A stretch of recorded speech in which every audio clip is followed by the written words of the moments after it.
Olá, sejam bem-vindos a mais um devocional da Bíblia todo o ano todo. Eu sou a Thalita Cunha e no tema de hoje nós iremos ver a divisão que irá seguir das duas descendências que se formarão na terra. Nós vimos em Gênesis 3, do versículo 14 e 15, que Deus declara um juízo sobre a serpente. Na verdade, Deus declara um juízo para o homem, para a mulher e também para a serpente.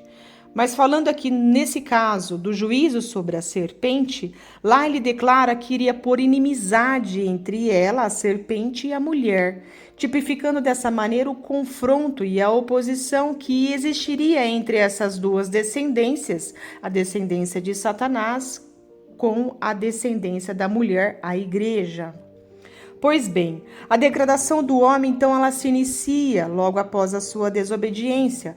E o primeiro fruto do pecado, ele logo vai surgir, por meio do assassinato de Abel, realizado pelo seu irmão Caim. E olha que interessante, a palavra de Deus, no livro de Romanos, capítulo 6, o versículo 23, ali diz: pois o salário do pecado é a morte. Ou seja, uma vez que nós damos lugar, passagem para o pecado na nossa vida, logo o resultado não poderá ser outro, a não ser morte, destruição. E aqui nós vamos entender o que motivou Caim, a ter esse ato, a fazer isso, realizar a morte do seu irmão. A palavra de Deus, ela diz que isso se originou por meio da fúria e da ira, logo após ele ter tido a sua oferta rejeitada, ter sido rejeitada por Deus. O fato de Deus não ter aceito a oferta, o sacrifício de Caim, trouxe a ele uma fúria, uma ira, ele se revoltou contra Deus, E o texto mostra, eu também falei para vocês no devocional anterior, que possivelmente, a Bíblia nos deixa essa narrativa de que Deus havia dado instruções ao homem de como realizar a oferta e o sacrifício. Uma vez que o pecado ele se instalou, ele precisava ser removido, retirado. E o meio pelo qual isso iria acontecer era por meio do sacrifício. Deus possivelmente os instruiu, porque no livro de Hebreus mostra, que Abel, pela fé, obedeceu às ordens de Deus quando ele ofereceu o seu sacrifício. Então foi por esse motivo que o sacrifício de Abel foi aceito e o de Caim não. Possivelmente ele não seguiu as instruções de Deus, fazendo a sua própria maneira. Portanto, ele fica furioso, ele se ira contra Deus. E no livro de Efésios 4, 26, eu quero trazer aqui algo importante que serve para a nossa reflexão. Lá em Efésios diz assim: irai-vos e não pequeis, não se põe o sol sobre a vossa ira, nem deis lugar ao diabo. Amados, nós temos que ter isso claro dentro de nós. Que nós somos uma morada, tabernáculo, e podemos ser um acesso tanto para Deus como para o diabo. Aqui no texto de Efésios diz: não deis lugar ao diabo, porque uma vez que o pecado ele se aproxima e ele tenta acesso em nossa vida, se nós não agirmos com sabedoria e discernimento, ele vai acessar, ele vai adentrar dentro de nós. E nesse caso de Caim, ele deu lugar por meio da ira. O pecado ele quis acessá-lo e acessou por meio da ira. Porém, Deus deu a ele uma chance de rejeitar aquele sentimento. E foi nesse momento que, pela primeira vez, a palavra pecado no Antigo Testamento ela surge. Quando é dito, o pecado jaz à porta. Podemos comparar a uma fera emboscada esperando um momento para atacar. Por isso, amados, a necessidade de nós sempre estarmos nos fortalecendo espiritualmente, seja por meio da palavra, da oração, dos louvores, pois é dessa maneira que fechamos as portas de acesso da nossa alma, dos nossos sentimentos. Satanás, ele sempre tentará ganhar um lugar de acesso para que o pecado passe a nos dominar. E precisamos nos atentar a esta realidade. Bom, Caim recusou novamente a ouvir a Deus e fazer aquilo que era correto. O pecado, tendo domínio sobre ele, o fez matar a seu irmão. E neste momento, que ele mata seu irmão, Deus ele vai lidar com Caim do mesmo modo que ele lidou com seus pais. Em ambas as ocasiões, Deus ele se aproxima com uma pergunta ele revela o pecado com outra pergunta, né? Ele fez isso tanto com Adão e ele faz isso aqui também com Caim. Ao perguntar a Caim, aonde está seu irmão Abel? Né? A resposta de Caim também acho que foi um pouco rude, porque ele fala, por acaso eu sou o tutor do meu irmão para saber onde é que ele está? E aí Deus devolve com uma outra pergunta, que fizeste? A voz do sangue do teu irmão clama a mim. E é nesse momento que há um rompimento do relacionamento com Deus. Deus, ele quebra totalmente o relacionamento com Caim. E isso, amado, esse é o sentido do pecado na nossa vida. Por que Satanás, ele deseja que a gente caia no pecado? Para que o nosso relacionamento com Deus seja rompido, que não haja essa ligação com o divino, com Deus. E nós, sem essa ligação com Deus, nós vamos caindo em total degradação. O homem sem Deus, ele se autodestrói. Ele destrói o outro, mas se destrói também. Deus, ele expulsa Caim, fazendo dele fugitivo errante pela terra, do mesmo modo que expulsou os seus pais do jardim. Ou seja, o pecado, amados, ele nos faz perder um lugar em Deus. No âmbito espiritual, a gente rompe o relacionamento com Deus e também nós perdemos um ambiente, porque o cenário do ambiente, quando a gente peca, ele muda automaticamente. E quero que vocês comecem a analisar isso. Analise o ambiente das pessoas que vivem um relacionamento com Deus. E analise o ambiente das pessoas que não vivem ou não cultivam de um relacionamento com Deus. E vocês vão perceber que o ambiente, ele muda. Então, o que eu quero dizer aqui para vocês, tá? Não venhamos nós a ser tolos a respeito de Deus, porque Ele é santo. E quando Ele tem acesso ao nosso viver, amados, não é qualquer ambiente que nós nos sentimos bem.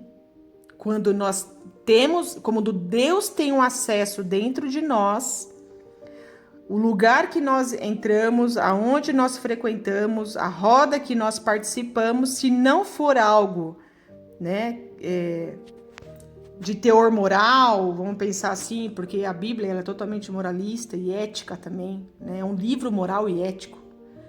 Então, se não tiver dentro dos padrões morais ali da palavra de Deus, logo a gente não vai se sentir bem. O Espírito de Deus dentro de nós, ele começa a gerar um incômodo dentro de nós. Eu não sei se vocês já tiveram essa percepção, mas é muito real isso, né? De nós não nos sentirmos bem naquele ambiente.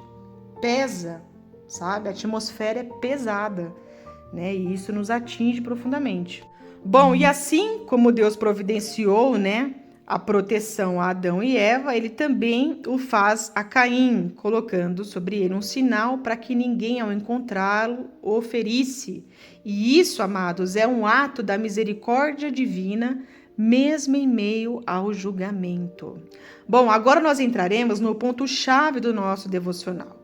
Nós vamos distinguir as duas descendências nas duas genealogias de Adão que correm, né, de maneira paralelamente.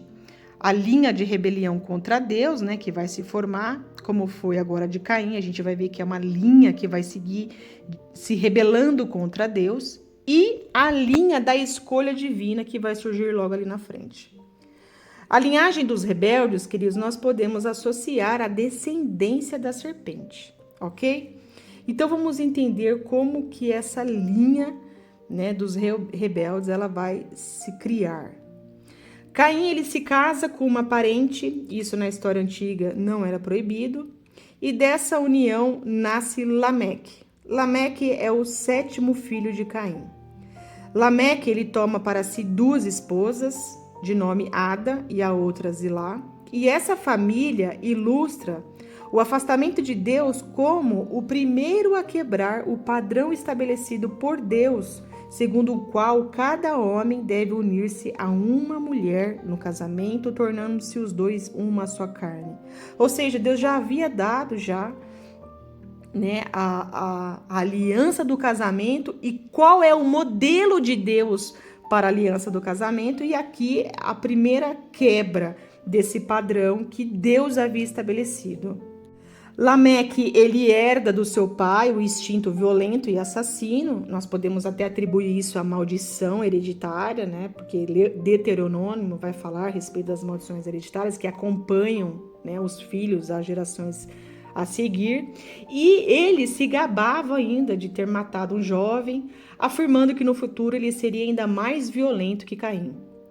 As duas esposas de Lameque, elas deram à luz a algumas crianças, e essas crianças, a Bíblia fala que elas eram bastante talentosas, cujos descendentes herdaram também muitas habilidades. E foi através da liderança dos descendentes de Lameque que a civilização começou a se desenvolver. Caim, apesar de ser um fugitivo de Deus, ele funda uma cidade, talvez, eu penso, né, que fosse apenas uma vila, para que a sua família, para que toda a sua família ali vivesse. A família de Lameque, ela era composta por músicos, fabricantes de todo tipo de ferramenta de bronze e de ferro, agricultura, construções, ciência e tecnologia, e assim foi se desenvolvendo os primórdios da cultura. A ambiguidade humana passou a ser cada vez mais evidente. Criados à imagem de Deus, os seres humanos nunca perderam a sua dignidade ou a sua engenhosidade cultural. Mas depois da queda, eles passaram a manifestar, né, uma horrenda depravação que algumas vezes explodia em terríveis demonstrações de arrogância e violência. E Lameque foi um exemplo gritante desse paradoxo humano. Em Gênesis 6, o versículo 5, fica evidenciado o aumento da corrupção e é nesse momento que uma nova ancestralidade será traçada. Adão, ele estava com 130 anos quando gerou Sete. A narrativa aqui dá um salto no tempo a fim de relatar a emergência da linhagem divina, né? Deus está tentando restabelecer uma descendência divina, e é em Sete que Deus restabelece essa descendência da mulher, e é essa linhagem que irá se opor a Satanás. A descendência de Sete é reproduzida como uma linhagem que, em última análise, deu origem a Jesus. E essa passagem está em Lucas 3, do versículo 36 ao 38. Sete também foi um ancestral de Enoque, o homem que andou com Deus, e também ancestral de Noé, instrumento de Deus para salvar a humanidade da destruição, conforme está lá em Hebreus 11, versículo 7. E eu quero agora, amados, trazer aqui para vocês uma analogia a respeito dessas duas linhas genealógicas. Olha que interessante. Enoque, ele ocupa o 7º lugar na genealogia de Adão, lugar frequentemente reservado aos indivíduos de particular significado. E Lameque, ele é o 7º de Caim, mostrando, né, o crescimento da violência na linhagem dos ímpios. E essa passagem está lá em Gênesis 4, 23. Enoque, né, o 7º de Adão, ele foi declarado o mais justo de todos os homens. E não apenas ele, né, mas também Noé, foi registrado como tendo andado com Deus, descrevendo a perfeita comunhão que havia nesses homens, como era também descrita lá no Jardim do Éden. A justiça de Enoque, amados, ela foi tanta que resultou no fato de Deus o haver poupado da morte física, confirmando o poder que Deus tem sobre a morte. Apenas Enoque e o profeta Elias, né, que também compartilha dessa experiência de não ter passado pela morte. Essa passagem está lá em 2 Reis, versículo 2, do capítulo 2, versículo 11. Então, são os dois homens que andaram na terra e não provaram da morte, Enoque e Elias. Se não bastasse, amados, toda a degradação do homem e a tentativa de Deus em restabelecer a humanidade por meio de uma descendência, no capítulo 6, nós vamos ver que acontece algo assim que vai levar a Deus a uma decisão irremediável, né? Ou seja, o fim da humanidade. Deus, ele vai decidir o dilúvio. Por quê? Né? Que vai motivar Deus a essa decisão? A corrupção da humanidade, ela toma proporções absurdas, ela chega na sua totalidade. E se não bastasse isso, os anjos, a queda dos anjos, quando eles tomam as mulheres, né, e as possuem. E nessa relação dos anjos com as mulheres surge uma descendência, que são os nefilins, os gigantes, né? Ou seja, seres híbridos, metade em homem, metade anjo. Agora, imagine o poder dessa descendência. Há muitos teólogos que trazem desse acontecimento, né? Ilustram que toda a engenhosidade na construção das pirâmides, toda a ciência, toda a sabedoria, todo o mistério, né, que vai surgir, que muitos, né, até hoje retratam, né, essa sabedoria de homens lá atrás, né, que teve, da onde veio tanta sabedoria. Muitos teólogos afirmam que esse saber, esse conhecimento se traz aí dessa descendência. A narrativa termina dizendo que a terra estava totalmente corrompida aos olhos de Deus e cheia de violência, e isso lhe corta o coração. E essa passagem está lá em Gênesis 6, o versículo 6 fala que Deus ele realmente fica muito triste com tudo que ele está vendo, e no versículo 11, né, ele fala que atingiu, né? A terra atingiu total a sua corrupção. E o cenário aqui, ele se cria para o dilúvio, né? O cenário, ele fica pronto para que o dilúvio, então, aconteça. Queridos, eu tentei resumir aqui para vocês em 17 minutos e olha como a humanidade dá trabalho para Deus, né? E como Deus sempre tentando criar um caminho de resgate, de restauração, né, para que o homem toma de volta o lugar de origem, né, e que trabalho, né, e isso a gente vai ver durante toda a Bíblia. Nós estamos no Gênesis, mas até o Apocalipse vocês irão perceber constantemente uma intervenção divina, É uma batalha, é uma guerra, uma briga violenta, porque tem aspecto espiritual, há aí a descendência de Satanás, há a descendência da mulher igreja. Então há uma briga no plano espiritual entre Deus, né, os anjos, os demônios, e há uma briga física também entre os filhos de Deus e os filhos de Satanás. Então, queridos, o tempo todo uma intervenção divina, né, a respeito dos filhos de Deus, Deus tentando realmente resgatar e restaurar essa descendência nele. Ele irá conseguir, né? Essa vitória ela já existe, ela é uma realidade, porém, em meio a muitas dores a gente vai passar, né? Em meio a sofrimentos também. Não será fácil, mas Deus estará conosco. E isso que importa, né? Em meio a tantas batalhas da nossa vida, nós não estamos sozinhos. O Senhor está ao nosso lado, né, dando retaguarda para nós e nos ajudando também, tanto no aspecto externo, nas nossas guerras externas, como nas nossas guerras internas, como natureza, como humanidade, né? Nós estamos vivendo um processo de transformação. Há muito da natureza pecaminosa dentro de nós, há uma influência também ruim. Nós herdamos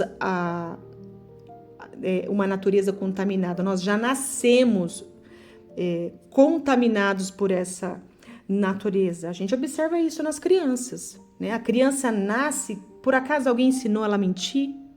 A criança nasce, por acaso alguém ensinou ela a ser egoísta? A criança nasce, alguém ensinou ela a fazer maldade? Não, a gente não ensina. Pai e mãe não ensina. Eu, pelo menos, posso falar por mim, tá? Mas a gente vê, né? A gente vê esses indícios nele, né? A gente vê resquício dessa natureza contaminada, né? Que precisa da restauração de Deus. É uma natureza que precisa da intervenção de Deus, da restauração de Deus, ou seja, somos totalmente dependentes do Senhor. Não podemos achar que isso não é uma verdade. Precisamos sair deste lugar de independência, eu consigo, e não, nos voltarmos para uma realidade que é nossa.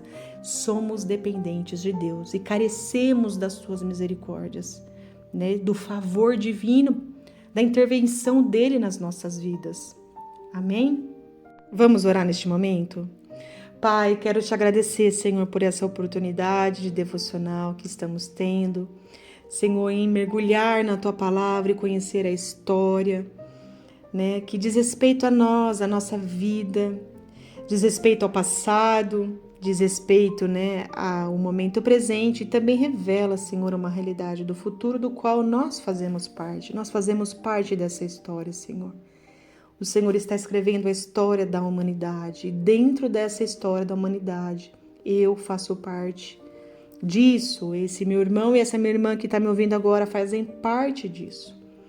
Senhor, nos ajuda, Senhor, a trilharmos esse caminho do plano perfeito de Deus para a restauração, para o resgate da humanidade que se perdeu, quando quis andar por conta própria, quando quis ser independente, quando deixou de ouvir a instrução do Senhor, indo pelo seu próprio caminho. Pai, nós erramos, pecamos, Pai, e colhemos como resultado, Senhor, uma degradação, Pai, da nossa humanidade. A humanidade, ela vem se destruindo ao longo dos séculos, das gerações. E nós precisamos, Senhor, da Tua intervenção na nossa vida. Nós precisamos da misericórdia do Senhor sobre as nossas vidas. Nos ajuda, Senhor, em meio a tudo isso, Pai. Nos constrói no Senhor. Nós damos um lugar para que o Espírito Santo de Deus nos construa verdadeiramente, tendo como Cristo, Pai, um modelo dessa natureza. Nos transforma, Senhor, na natureza de Cristo, Pai, que possamos nutrir dentro de nós os mesmos sentimentos que havia nele. Que as nossas obras também revelem Cristo em nós, a esperança da glória. Pai, é o que nós almejamos, é o que nós desejamos, porque nós não seremos felizes, Senhor, vivendo qualquer realidade, Pai, fora disso. O Senhor nos fez para estarmos, Senhor, em Ti. Fomos criados por Deus e para Deus. E não há, Senhor, uma felicidade fora dessa realidade. Nos traga essa compreensão, Pai. Alinha o nosso coração com o céu. Alinha os nossos propósitos com os propósitos divinos. Que nós possamos falar uma mesma linguagem, a linguagem da terra comunicando a linguagem do céu. Nos liga, Senhor, porque nós somos uma coisa só, corpo, alma e espírito. Que o espiritual, Senhor, possa corresponder também com o físico. Que o Senhor faça essa junção, Pai. Em nome de Jesus, nós oramos, Senhor, e te agradecemos. Amém. Espero que esse devocional tenha alimentado a sua vida. Se você gostou, curta e compartilha. E nos vemos amanhã no nosso próximo devocional. Abraço.